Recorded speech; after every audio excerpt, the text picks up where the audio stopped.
င်္ဂလာပါရှင်ဒီနေ့မှာတော့အရင်ဗီဒီယိုတွေမှာပြပြပြီးဖြစ်တဲ့ UCD နဲ့ ECD excavator တွေရဲ့ကွာခြားချက်လေးတွေကိုပြပြပေးတော့မှာဖြစ်ပါတယ်ရှင်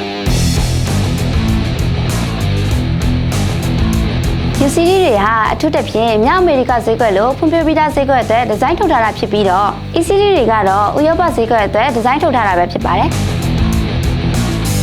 UCD တွေဟာအများတော့အပြင်စမ်းဆောင်ရည်မြင့်မားမှုလှုပ်ရှားနိုင်စွမ်းနဲ့အရည်အသွေးကိုလေးပေးထားပြီး ECD တွေကတော့တဘာဝပတ်ဝန်းကျင်နဲ့သဟဇာတဖြစ်မှုလျှက်စစ်နဲ့ hybrid နည်းပညာတို့ကိုလေးပေးထားပါတယ်။ UCD တွေဟာမြောက်အမေရိကမှာရှိတဲ့တံငွေထုတ်လုပ်မှုစံချိန်စံညွှန်းတွေနဲ့ကိုက်ညီတဲ့အင်ဂျင်တွေကိုအသုံးပြုထားပြီးစွမ်းရည်သက်သာမှုနဲ့စွမ်းညံတဲ့နှဲပါမှုကိုဦးစားပေးထားပါတယ်။ ECD တွေကတော့တဘာဝပတ်ဝန်းကျင်နဲ့သဟဇာတဖြစ်မှုစွမ်းရည်ထိရောက်မှုနဲ့စွမ်းညံတဲ့နှဲပါမှုကိုဦးစားပေးထားပါတယ်။